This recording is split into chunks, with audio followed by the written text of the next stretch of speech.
Bem-vindo ao Comentário Bíblico em áudio Rota 66, a jornada mais fascinante de sua vida.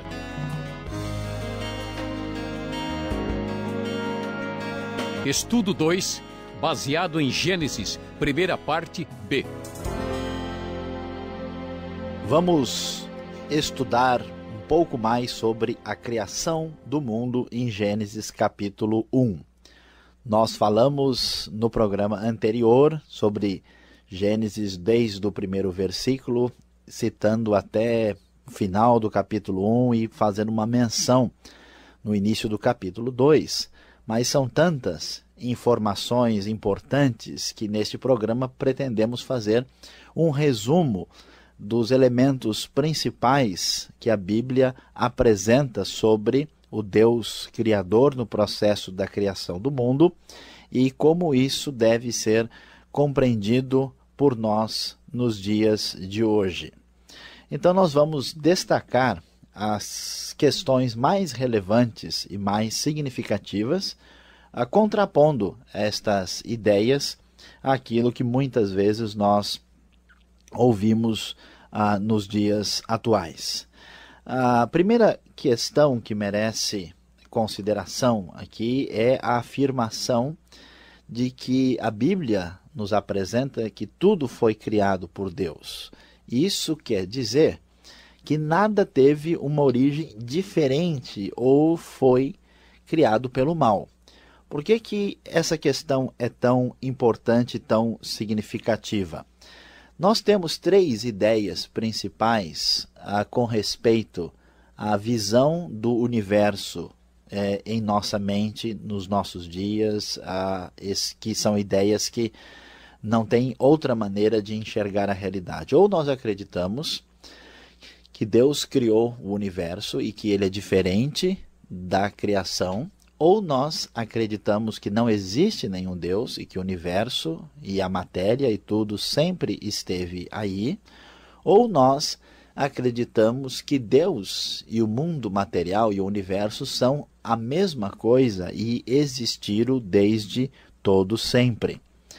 O texto sagrado vai nos mostrar que nada teve origem independente de Deus. A ideia de que a vida, ou mesmo a matéria sem vida, não tem origem separada de Deus, porque isso implicaria numa ideia muito complicada e difusa que tenta sugerir que um universo complexo, um universo tão extraordinário possa ter surgido sem uma causa que seja superior ao próprio universo. Então não é possível crermos que a gente pensa às vezes que uma simples célula ou um organismo muito pequeno ou mesmo um simples átomo e molécula seja uma coisa extremamente simples, mas não são muito complexos, não é possível que eles tenham surgido de uma causa inferior, de uma causa não registrada, e eles não podem ser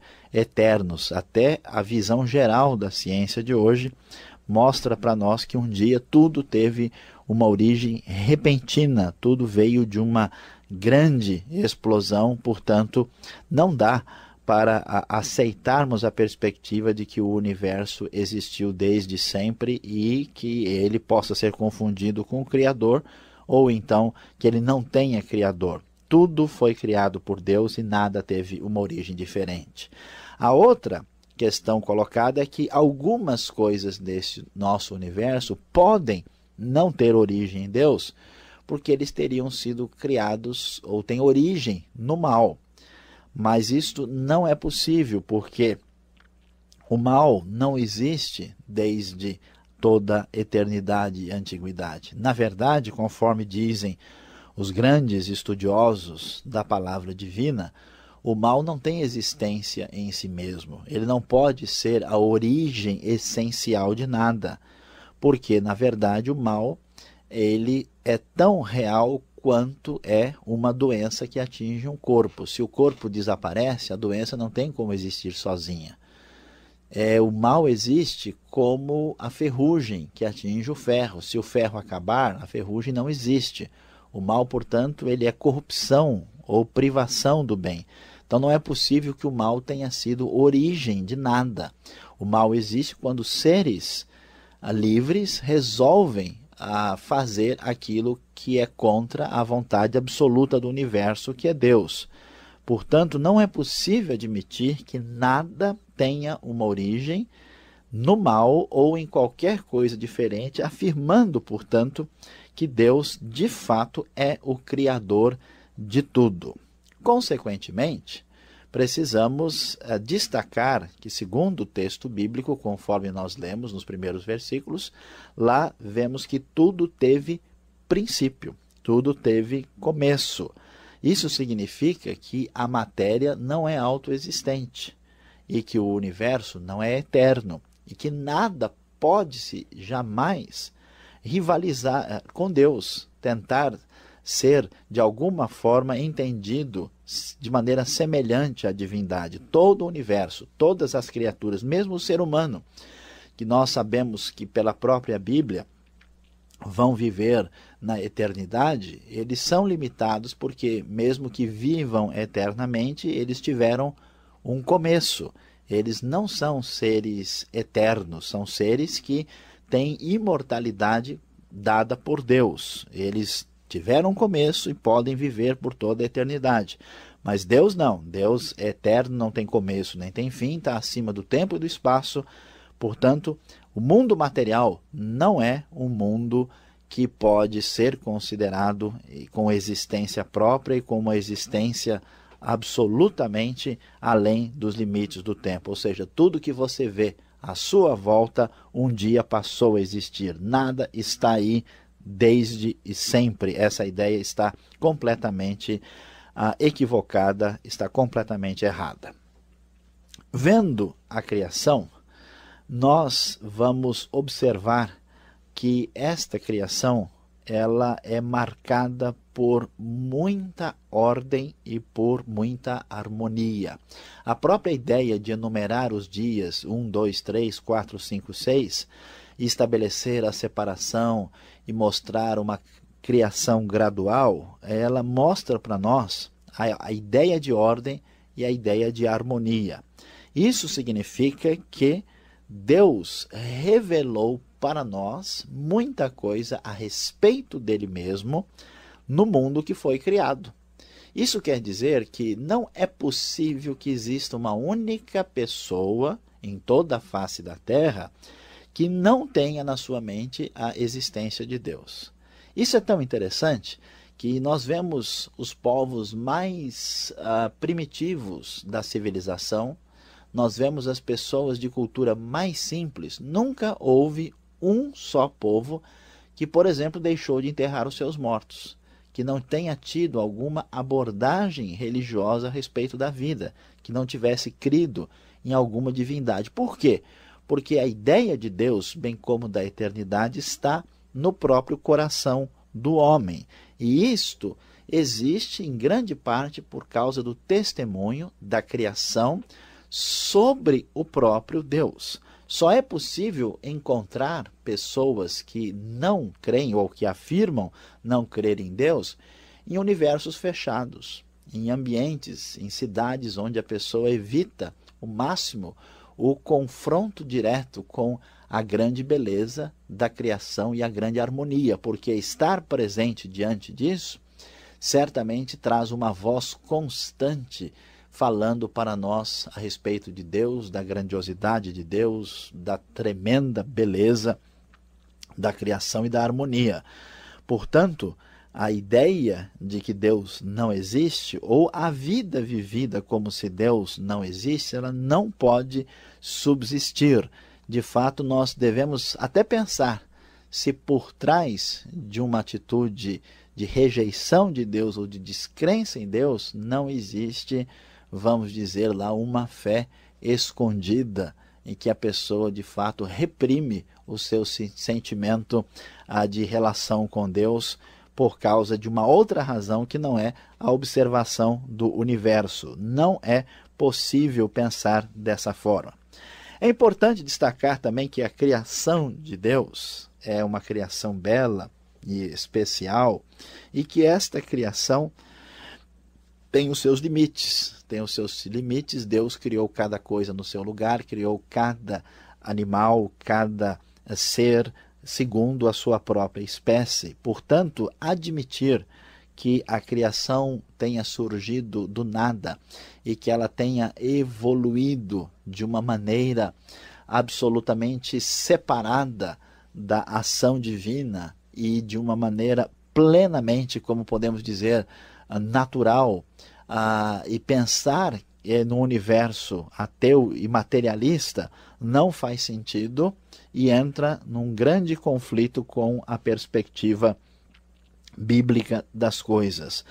Muitas vezes nós vemos pessoas com muita fé para acreditar em pressupostos filosóficos em nome da ciência, sem poder, de fato, jamais provar aquilo que está sendo colocado. O ser humano, criado por Deus, não pode, por exemplo, ser reduzido a uma simples ideia de que ele é apenas um determinado animal, um determinado bicho, e que ele não tem uma outra realidade superior que está nele mesmo. Portanto, as ideias evolucionistas, materialistas, que temos tantas vezes ouvido, não fazem sentido quando observamos a realidade da criação divina.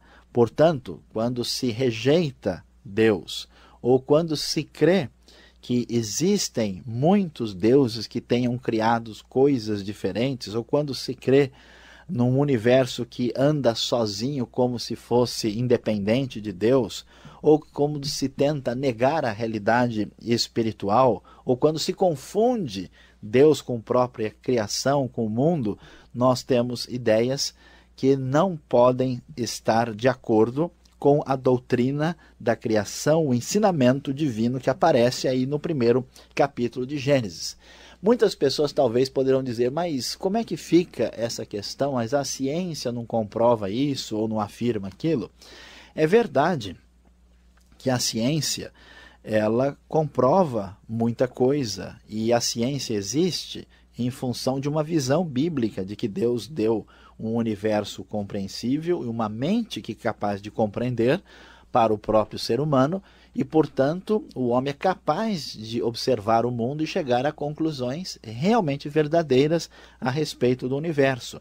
No entanto, a ciência tem limites. A Bíblia também tem a sua própria linguagem, o seu próprio propósito. A Bíblia não pretende descrever detalhes científicos, mas há limites para a ciência pode observar aquilo que é realmente palpável, ela não pode ser confundida com uma ideologia filosófica por trás de uma visão científica. Então, nem tudo que se apresenta como ciência é ciência de verdade, é uma espécie de ideologia por trás da ciência que tem outros propósitos. A verdadeira ciência não estará em conflito com uma avaliação correta, sensata e responsável da própria Bíblia. Muitos conflitos entre Bíblia e ciência surgem, na verdade, principalmente de ignorância ou sobre o que é ciência ou sobre o que é a própria Bíblia. Portanto, vamos ainda adiante no conceito bíblico a respeito da criação e destacar aquilo que será o objeto do estudo do nosso próximo programa, que nos fala que Deus criou tudo e também, no final, criou o próprio ser humano. Um elemento principal que surge aí é que o ser humano é a coroa da criação divina. Deus cria todas as coisas e o ápice, o desfecho da criação divina está voltado para a realidade da criação do homem, que é, vamos dizer, a coroa da criação. Portanto, nós vamos não só aqui no livro de Gênesis entender quem é Deus, o que é de fato o universo criado ou a criação divina, e finalmente entender quem é o ser humano. Não é possível saber para onde estamos indo, O que devemos fazer com a nossa vida se nós não entendemos Deus, o universo e principalmente a nossa relação com Deus e com o universo? Aqui está o resumo dos elementos mais importantes da criação feita por Deus em Gênesis capítulo 1.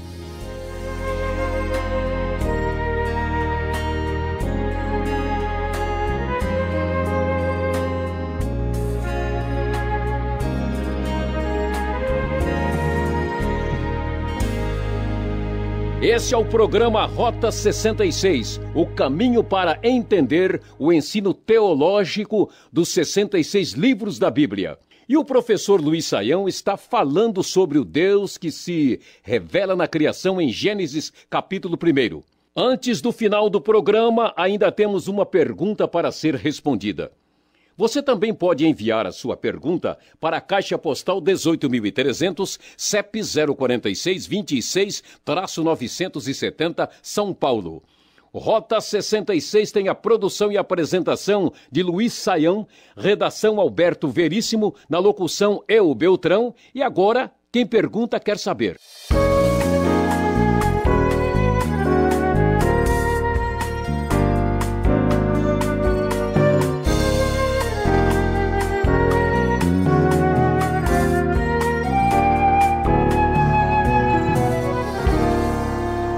Ok, vimos então nessa exposição que Deus é o Criador de todas as coisas. Vimos também algumas coisas sobre a fé, a doutrina da criação, mas surge a pergunta, Saião. Qual seria então a idade do universo, a idade da Terra? Será que dá para descobrirmos, falarmos um pouco sobre isso? É uma curiosidade que acho que todos nós que estamos acompanhando essa exposição temos. Olha, Alberto e todos os nossos queridos ouvintes, essa sem dúvida é uma questão muito interessante e muito pertinente ao que nós estamos tratando aqui. Em primeiro lugar, é importante destacar que a Bíblia não tem a intenção de dar os detalhes para nós sobre a idade do universo e da Terra. Se nós fizéssemos as contas literais a partir da genealogia de Gênesis, nós vamos chegar a um número de 6.000 anos. De existência da Terra, ou então de existência, pelo menos, a partir da figura de Adão. No entanto, nós sabemos que não dá para fazermos esse cálculo seguramente. Primeiro porque pode haver, e é muito provável que haja uma distância de tempo muito grande entre a criação do universo e a criação do próprio Adão, nós não temos esses números, e porque nós talvez tenhamos os números de Gênesis tendo valores que nós não conhecemos com exatidão. E hoje nós temos certeza que naquelas genealogias muitos pulos e saltos genealógicos são colocados. Portanto, de modo geral, nós podemos afirmar o seguinte: a idade do universo é um ponto de interrogação. Pode ser milhares, centenas de milhares e até mais, porque a Bíblia não pretende definir isso. E com respeito à idade, por exemplo, do aparecimento do homem, aí, de modo geral, os cálculos mais amplos fazem com que a Bíblia concorde com a ideia básica que nós temos do aparecimento da civilização, que está na casa dos 10 a 15 mil anos, né? Então, de modo geral, é isso que nós temos para dizer sobre o assunto. Bom, como uma boa senhora gosta de esconder a sua idade, né? Não vamos ficar perguntando qual a idade da Terra, não é verdade? Mas eu quero fazer ainda um último desafio aqui. Criação, como nós estamos falando em Gênesis capítulo 1, será que ela não vai bater de frente com a teoria da evolução tão ensinada nas escolas? Olha, a teoria da evolução, que surgiu no contexto do pensamento do naturalista Charles Darwin, ela de fato bateu de frente com a ideia bíblica, porque ela sugeriu que todo o universo pudesse surgir exclusivamente de causas naturais e pressupôs uma espécie de desenvolvimento das espécies de um elemento menos complexo para o mais complexo, até justificar então toda a diversidade de criaturas que nós temos hoje. A própria evolução entrou em dificuldades e hoje eles têm outras maneiras de tentar explicar não foram encontrados todas as pressuposições iniciais e a teoria está, vamos dizer, em reavaliação. Recentemente saiu um livro interessante que não tem nada a ver com o cristianismo, com Bíblia, chamado A Caixa Preta de Darwin, que tenta exatamente colocar desafios tremendos bioquímicos, né, em relação à teoria da evolução. Agora, aí é necessário entender o seguinte: é claro que existe, até certo ponto, seleção natural, é claro que existe transformações de organismos e no nível menor, no que a gente chama de universo, né, uma coisa de natureza microevolutiva, mas tentar entender todo o universo a partir daí é complicado. E aí nós chegamos num ponto em que a ciência pode fazer as coisas até onde dá, ela pode observar certos dados e interpretá-los, mas chega um ponto em que nós não temos a condição de entender toda a realidade só com observação aparentemente científica. No caso da evolução, grande parte do que ela apresenta, na verdade, está ligado com uma espécie de filosofia, com uma ideia, com um pressuposto que tem dirigido uma grande parte da biologia até hoje. Nunca nós poderemos jamais rejeitar a ideia da criação divina, jamais rejeitar os pressupostos gerais do livro de Gênesis, porque eles estão de acordo, de modo geral, com o elemento até mesmo científico e com as conclusões gerais que nós temos chegado. A evolução no seu sentido radical e ateísta, como surgiu, ela de fato está até mesmo sendo reavaliada, porque não se explica o mundo e o universo apenas com causas naturais, independente do Criador. Como você disse há pouco, a ciência tem limites, e a ciência séria e aquela ciência especulativa. E é mais ou menos isso o que nós entendemos até aqui.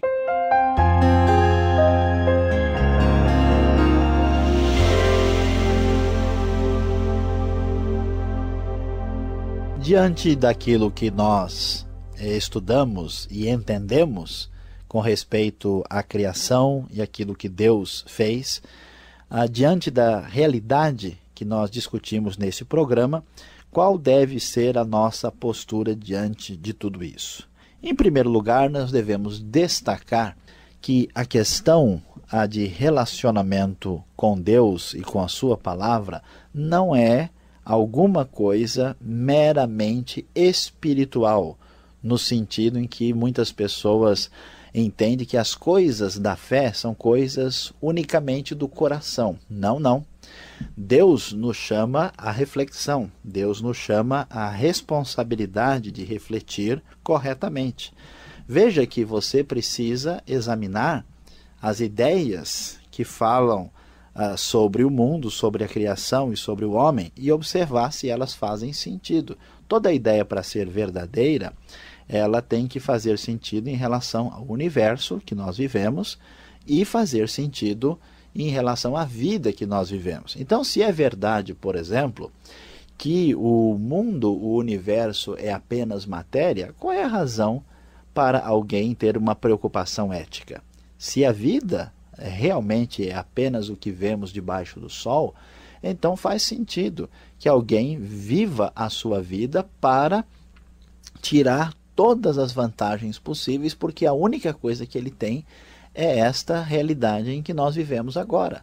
Qual é a razão para entendermos que um ser humano vale mais que um rato ou uma pedra? Todos são apenas um acúmulo de matéria ou de moléculas ou de átomos. Qual será a razão por que um é mais importante? Qual é o fundamento do direito se não existe Deus, se não existe uma realidade do Criador? Então, ser um verdadeiro cristão ou ser uma pessoa responsável implica em viver a vida com responsabilidade, examinar as opções que nós temos sobre a origem do mundo, sobre a origem do universo e vivermos de modo compatível e de modo coerente com esta maneira de pensar. Então nós queremos convidar o nosso querido ouvinte a levar a sério e exercitar a sua mente para compreender a realidade de Deus e a realidade do homem e colocar isso em prática na sua própria vida. Seja um observador coerente, adore a Deus com seu coração e também com a sua mente.